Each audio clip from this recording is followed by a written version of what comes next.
네, 이슈의 재구성 시간입니다. 사실 저희도 오늘 2차 전지 이야기를 말해도 되나 마나 걱정을 좀 했습니다. 왜냐, 오늘 시장에서 많은 종목들이 올랐지만 그 안에서 2차 전지 관련주들, 소재주들이 크게 올랐고 그에 대한 이야기를 많이 했기 때문인데 그래도 우리는 이분의 이야기를 들어볼 수 있으니까 한번 준비해봤습니다. 레몬리서치 김미수 대표님과 함께 이야기 나눠볼게요. 어서 오세요. 안녕하십니까. 네, 안녕하십니까. 네.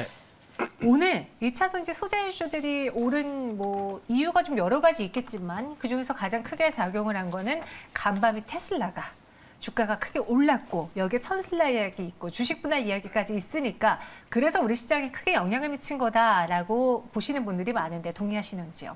동의 못 하겠습니다. 와. 네. 뭔가 있어 멋있어 보이죠? 보였어요. 네. 네. 그거보다는 네. 솔직히 테슬라 이슈는 그렇죠. 특히 지금 주식 분할을 한다라고 하는 스플릿이라고 합니다. 그러니까 단순하게 주식 분할을 하는 과정 쪽에서 나오는 주가의 호재로 인해서 어떤 영향을 받았다라고 하는데 그게 주가상에 나오는 이제 어떤 구조적인 문제지 어떤 펀더멘탈과 관련된 2차 전지 전반적인 상황에 대한 흐름은 아니기 때문에 그렇죠. 좀 구분할 필요는 있다고 봐야 될 것 같고요. 근데 2020년도 8월 달에 한 주를 5주 그리고 이번에 또 주식 수를 늘릴 수 있는 근거를 마련해 달라고 SEC한테 미국에 또 얘기를 한 거 보니까 또 늘릴 예정입니다. 이거 부럽네요. 예, 계속 주가가 계속 올라가서 또 분할하고 그럼 다시 또 올라가면 분할하고 이러면 참 좋은 회사가 이렇게 돼야 되겠는데 그만큼 또 시장의 트렌드라는 거죠, 지금.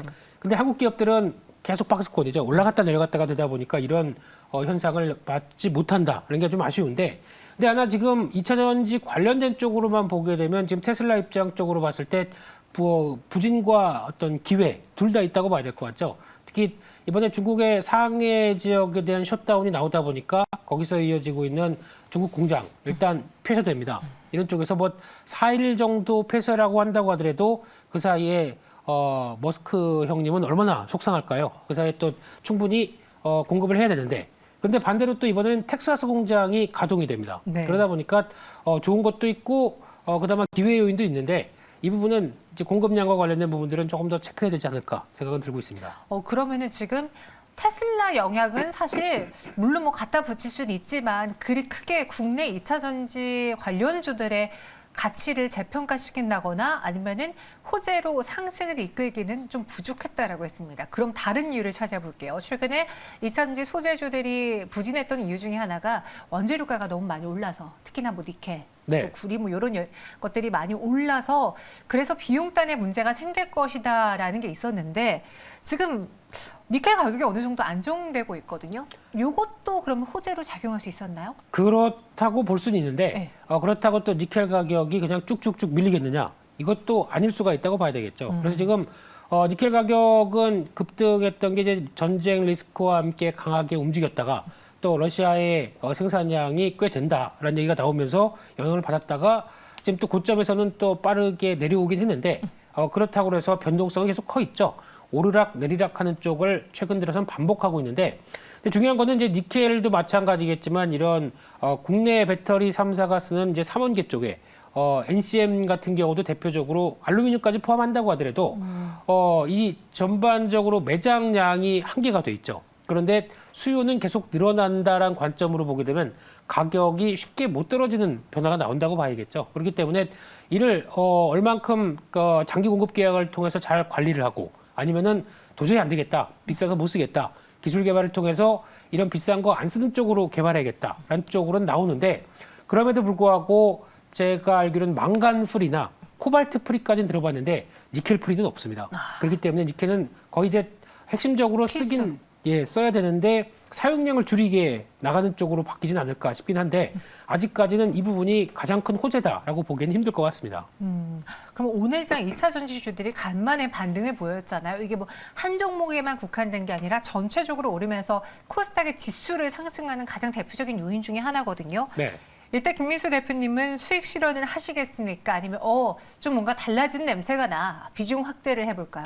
2차 전지주들이 바뀐 첫 번째 트리거는 LG에너지솔루션이 IR하면서 바뀐 겁니다. 거기서 LG에너지솔루션이 소재 쪽에 그러니까 원자재 가격들이 오르다 보니까 이런 셀 메이커들이 좀 압박이 크지 않을까라고 고민했었는데 IR 통해서 괜찮다. 우리는 다 그냥 자동차 회사로 넘기면 된다. 이런 쪽으로 얘기를 해버렸죠. 아, 전가가 가능하군요. 그렇죠. 네. 예, 그래서 다 우리가 않지 않는다. 한 90% 정도밖에 우리는 90% 정도는 전가할 수 있다라는 쪽으로 나오다 보니까 소재는 이상 없고 셀 메이커 입장에서도 전가가 가능하고 그러면 자동차는 이게 이제 문제겠죠. 자동차는 그러면 또 비싸게 팔아야 되는데 이 어떤 출하나 잘 돼야 팔죠. 네, 그렇기 때문에 이런 여러 가지 현상 쪽에서 변화는 나온다고 하더라도 지금 입장으로 보게 되면 좀 구분해야 될 것 같습니다. 그래서 셀 메이커라고 하는 LG 에너지 솔루션이나 삼성 SDI, SK 이노베이션 같은 경우는 지금 기점으로 봤을 때는 일단 우려는 덜었지만 아마 1분기 실적 뚜껑 확인해 봐야 될 것 같습니다. 그만큼 그 사이에 변동이 너무 심했기 때문에 이를 잘 커버했을 수 있느냐라는 쪽, 또 업체마다 또 다를 수도 있겠죠.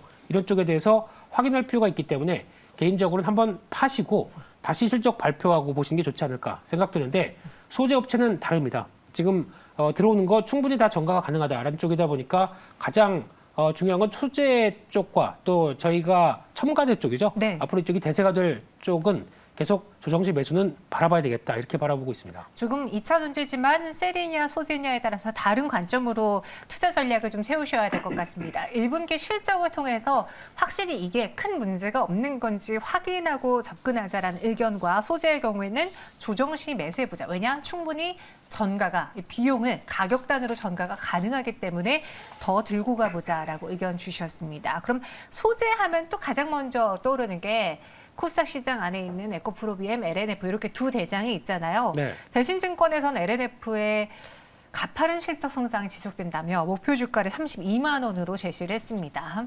김민수 대표님은 어떠십니까? 저 대신증권 사람 아닙니다. 아, 그러면은 네. 김민수 증권에서는 어떻게 바라보고 있을까요? 네, 탑픽입니다. 네. LNF가요?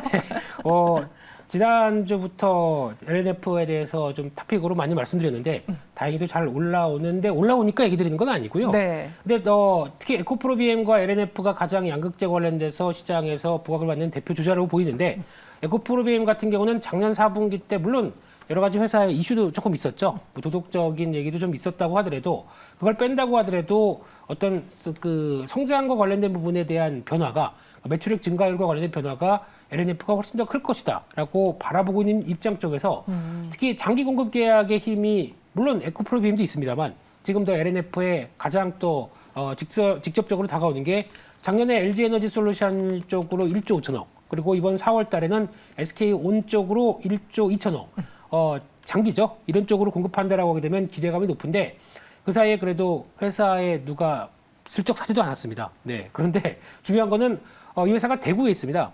대구 구지 쪽에 공장을 갖고 있는데 이 공장이 이번에 가동됩니다. 그렇게 되면은 3분기부터 이제 본격 시범 생산이다 보니까 본격 매출이 가세되게 되면 기존에 한 5만 톤 쪽에서 이제 한 12만 톤까지 나온다. 그러면 2.5배가 증가할 수 있는 수준이고 아마 앞으로 몇 년 뒤 가게 되면 충분히 20만 톤까지 뽑아낸다라고 했었을 때 전기차 관련된 쪽의 성장이 이어졌을 때 또 하나의 그대로 맞춰갈 수 있는 부분들. 대표적으로 지금 테슬라 상해 쪽으로 납품을 하고 있는데 LG 에너지 솔루션의 공장을 통해서 들어가고 있는 상황들이죠. 그렇게 되면은 수요 생산 캐파와 함께 늘어나는 것들을 그대로 공급할 수 있다. 특히 이번에 전기차 관련된 쪽에서 다들 공급이 제대로, 그러니까 출하가 제대로 안 되다 보니까 뭐 병목 현상 같은 경우도 많이 난다고 하는데 지금 LNF 같은 경우는 최종 엔드 유저가 테슬라다라고 하게 되면 그렇게 잘 나가니까 그에 따라서 나올 수 있는 소재에 대한 원활한 매출 증가율이 그대로 나타나기 시작한다는 부분들 한번 눈여겨볼 수 있을 것 같고요.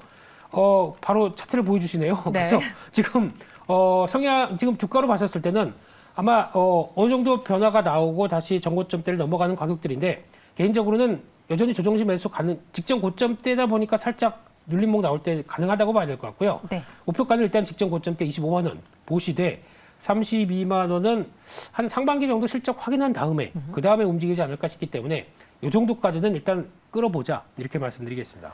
김민수 대표님의 탑픽도 LNF였습니다. 목표 주가 25만 원 제시해 주셨고요. 그런데 보니까 대신증권에서 네. LNF에 대해서 가파른 실적 성장세라고 평가했잖아요. 네. 근데 이 LNF에만 말한 게 아니더라고요. 에코프로비엠에 대해서는 우려는 기후, 가파른 성장세. 좀 뭔가 비슷한 리포트가 나왔어요. 네. 김민수 대표님은 LNF가 탑픽이라고 하셨는데 에코프로비엠 대비 LNF가 더 성장할 수 있기 때문에 탑픽으로 꼽아주신 거예요? 좀 두 회사를 비교해 보자면 어떨까요? 네, 그럴 거면 둘 다 탑픽으로 얘기를 하시지. 그러게요. 네. 뭐 어느 증권사에 얘기를 하는 건 아니고요. 네. 혼잣말이었습니다. 네, 근데 지금 바라보고 있는 입장 쪽에서 물론 에코프로비엠과 LNF에 또 누가 더 좋냐. 근데 원래 캐파의 그 단기적인 성장세는 에코프로비엠이 더 컸다가 약간 이제 분기 실적 쪽의 변화가 그래도 LNF가 훨씬 더 낫지 않을까라는 쪽에서 바라보고 있는 거고요. 큰 차이는 없다고 하더라도 앞으로 어떤 좀 더 이제 테슬라 쪽과 함께 어느 정도 어떤 좀 병목 현상이 없는 모습들을 나타낸다라고 하게 되면 그나마 LNF가 더 낫지 않을까라는 쪽에서 무게를 실었고 또 발음하기가 좋거든요. 너무 깁니다. 에코프로비엠. 네. 네. 마지막 의견은 안 들은 걸로 할게요. 그래 주십시오. 예. LNF가 조금 더 매력적으로 보인다라고 해주셨고요. 그리고 앞서 셀 업체들에 대해서는 1분기 실적을 좀 확인할 필요가 있다라고 하셨잖아요. 네. 근데 여기서 삼성 SDI의 경우에는 항상 경쟁사 대비 저평가를 받고 있는 셀 업체다라는 그 코멘트 분석이 항상 따르더라고요. 좀 삼성 SDI는 그 안에서 다르게 봐도 괜찮습니까?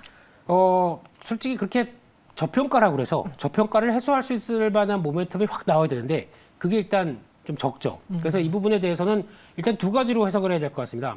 첫 번째는 삼성 SDI가 증설과 어떤 또 북미 공장이나 이런 때 공격적인 투자가 좀 제약도 있습니다. 좀 회사가 강하게 나오는 게 좀 보여지지 않는다고 봐야 될 것 같고요.